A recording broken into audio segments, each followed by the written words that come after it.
আসসালামু আলাইকুম এভরিওয়ান, কি অবস্থা সবার? কেমন আছেন সবাই? আশা করি সকলে ভালো আছেন। Welcome back to my YouTube channel সুবহানজন। আজকে আবারও চলে আসলাম আপনাদের সাথে নতুন একটি ফোনের রিভিউ নিয়ে। আজকে যে ফোনটি রিভিউ করব সেই ফোনটির নাম হচ্ছে নাথিং ফোন 3A। বাংলাদেশ মার্কেটে মোস্ট হাইপ ক্রিয়েট করা একটি ফোন বাজেট সেগমেন্টের মধ্যে। তো আজকে ওই ফোনটির ইন ডিটেলস সবকিছু আলোচনা করবে। ফোনটির ভালো দিক, খারাপ দিক সবকিছুই আজকের এই ভিডিওতে আলোচনা করা হবে। আপনারা যদি আমার চ্যানেলে নতুন হয়ে থাকেন তাহলে আমার চ্যানেলটিকে অবশ্যই সাবস্ক্রাইব করে পাশে থাকা বেল আইকনটি প্রেস করে দিবেন এবং একটি লাইক এবং একটি কমেন্ট করে আপনার মতামত অবশ্যই জানিয়ে দিবেন ভিডিওটি আপনার কেমন লেগেছে। তো চলেন গাইস, কথা না বাড়িয়ে ভিডিওটি শুরু করা যাক।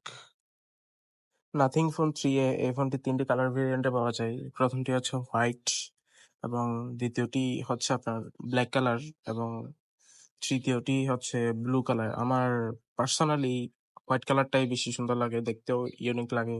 আর নাথিং এর ডিজাইন তো অলওয়েজ ইউনিকই। এরপরে কথা বলা যাক ফোনটির ডিসপ্লে নিয়ে। এই ফোনটিতে আমরা দেখতে পাচ্ছি একটি 6.77 ইঞ্চিস অ্যামোলেড ডিসপ্লে, যা 1 বিলিয়ন কালার সাপোর্টেড এবং HDR10+ সাপোর্ট আছে এবং 3000 পিক ব্রাইটনেসও আছে এই ডিসপ্লেটিতে। এবং এই ফোনটি IP64 water and dust resistant একটি ফোন এবং প্রোটেকশন হিসেবে এই ফোনটিতে থাকছে পান্ডা গ্লাস।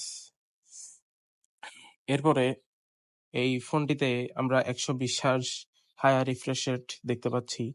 এরপরে কথা বলা যাক এই ফোনটির বডি নিয়ে। বডিটি 7.8 মিলিমিটার থিকনেসের একটি বডি, যার এবং ফোনটির ওয়েট হচ্ছে 201 গ্রাম এবং ফোনটি প্লাস্টিক ব্যাগ এবং প্লাস্টিক ফ্রেমের তৈরি ফোনটি। এরপরে ফোনটির ডান পাশে রয়েছে একটি এসেনশিয়াল কি।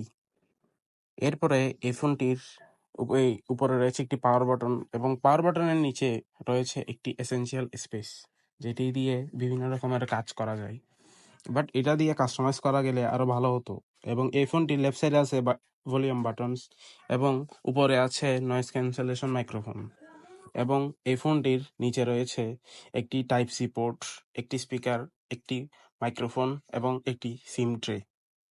এরপরে এই ফোনটিতে আমরা দেখতে পাচ্ছি যে আন্ডার ডিসপ্লে ফিঙ্গারপ্রিন্ট রয়েছে, যা মোটামুটি স্মুথ এবং ভালো বলা যায়। এরপরে কথা বলা যাক ফোনটির ক্যামেরা নিয়ে।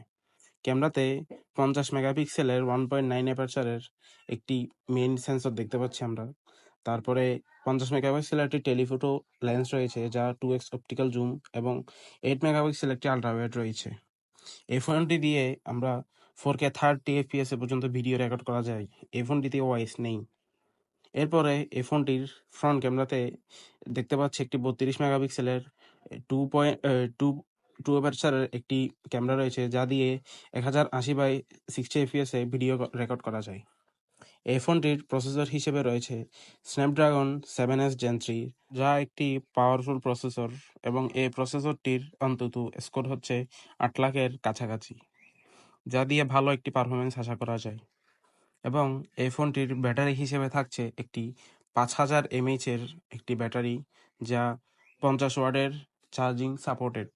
কিন্তু এই 50 ওয়াটের চার্জারটি আপনি বক্সে পাবেন না, আপনার থেকে আলাদা করে চার্জার কিনে নিতে হবে। এরপরে এই ফোনটিতে আপডেট হিসেবে আমরা পাবো 3টি মেজর আপডেট এবং 6 বছরের সিকিউরিটি আপডেট পেয়ে যাবো এই ফোনটি থেকে। ওভারঅল বলা যায় এই ফোনটি একটি কমপ্লিট প্যাকেজ 35,000 টাকা বাজেটের মধ্যে। আশা করি এই ফোনটির দাম আরও 1-2 হাজার টাকা কমবে। তো এই ফোনটি আপনারা যারা নিতে যাচ্ছেন নিশ্চিন্তে নিতে পারেন। আর নাথিং এর ইউআই অনেক বেশি স্মুথ এবং ভালো ইউআই, এবং এরা টাইম টু টাইম আপডেট দেয়। নাথিং এর এই বিষয়টা আমার খুব ভালো লাগে। তো আপনারা যারা 25,000 টাকা বাজেটের মধ্যে ফোন নিতে চাচ্ছেন তারা এই ফোনটি অবশ্যই দেখতে পারেন। এই ফোনটির প্রসেসরও ভালো, ক্যামেরাও ভালো, ব্যাটারিও 5000 mAh, যা দিয়ে আপনার একদিন অনায়াসে চলে যাবে। যারা টুকটাক গেমিং করতে চান তারাও এই ফোনটি দিয়ে গেমিং করতে পারেন। যারা একদম হাই লেভেলের গেমিং করেন তাদের জন্য এই ফোনটি না। তারা আর কয়েক হাজার টাকা বাড়িয়ে দিয়ে তারা আইকিউ ডিভাইস দেখতে পারেন, কারণ আইকিউ ডিভাইসগুলো স্পেশালি গেমিং সেগমেন্টের। আর নাথিং এটি একটি কমপ্লিট প্যাকেজ। যারা নিতে চান অবশ্যই দেখবেন আপনাদের চয়েস লিস্টে রেখে। তো সকলে দোয়া করবেন আমার জন্য, আপনাদের জন্য, যাতে আরো নতুন নতুন ভিডিও নিয়ে আসতে পারি। আজকের এই ভিডিওটি এখানে শেষ করছি। সকলে আমার জন্য দোয়া করবেন এবং ইনশাআল্লাহ সামনে আরো নতুন নতুন ভিডিও আসবে। আসসালামু আলাইকুম ওয়া রাহমাতুল্লাহি ওয়া বারাকাতুহু।